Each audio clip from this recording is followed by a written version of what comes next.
Today, I'm gonna break down why the 90% fail. If you don't know me already, I'm a 21-year-old full-time Forex trader and a business owner as well.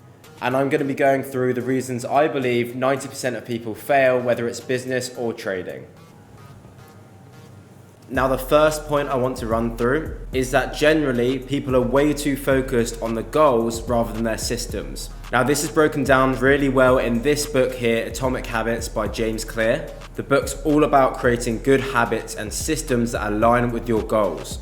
And the big thing that it preaches is that systems overpower goals. If you spent more time focusing on systems, you would probably achieve your goals rather than fantasizing or just talking about your goals.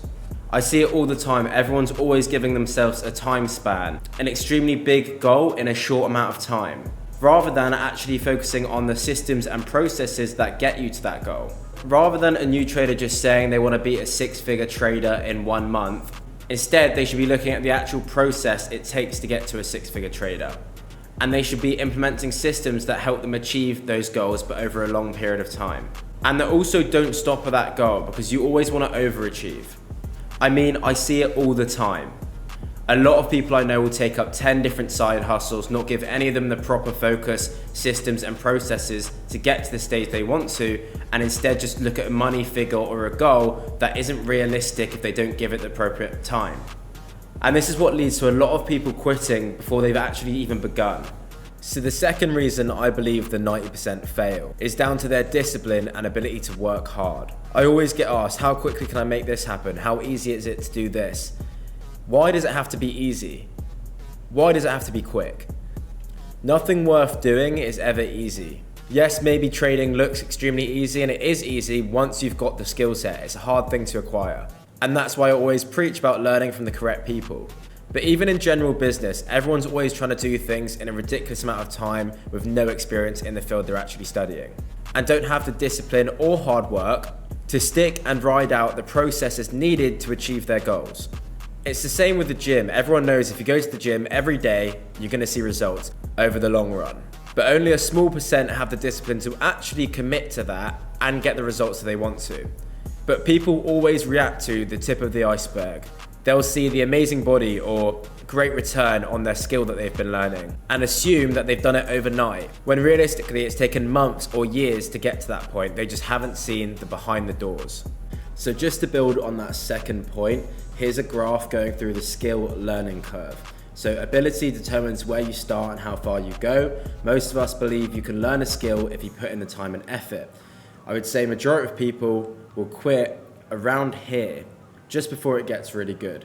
But as you can see, it takes a long time to go from a novice to educated and to a journeyman. But the jump from educated to expert looks really quick, but no one would see all of the time that you spend as a novice and getting to that educated stage. So my point is that you shouldn't always look at things being quick results, quick turnaround, because that's not realistically how it works. You always see the tip of the iceberg. You always see people when they're at this point, rather than the years or months it's taken them to go through all of this stage and then to get to there. This last thing I'm going to go through isn't talked about loads, but it's a huge factor as to why 90% of people aren't successful. And that is ego. So many people are worried about ruining their reputation or care so much about what others think about them that they won't ever actually take the jump or the risk to succeed. A big thing to do with ego in trading is people also getting overconfident and not willing to take on new information.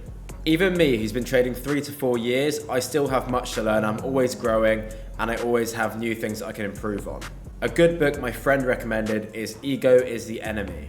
A very good quote he's taken from that book is that if your reputation can't absorb a few blows, it wasn't worth anything in the first place. The way that I look at that is, if you aren't willing to put your ego or reputation on the line and potentially risk embarrassing yourself slightly, even though you most likely won't, then your ego or reputation isn't really worth anything anyways. Quick update on the YouTube channel. I plan to do a few more days in their lives and potentially even weeks in their lives. So make sure you subscribe and put the notifications on.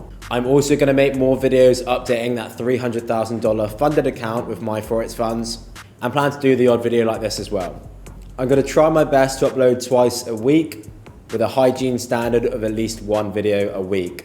So there's loads coming. Again, make sure you subscribe. If you haven't already, follow me on Instagram at RobDono. I'm finally Meta verified, so there's no reason for you guys to get scammed from fake accounts. I hope you enjoyed this video. Put your thoughts in the comments if you want to see a part 2.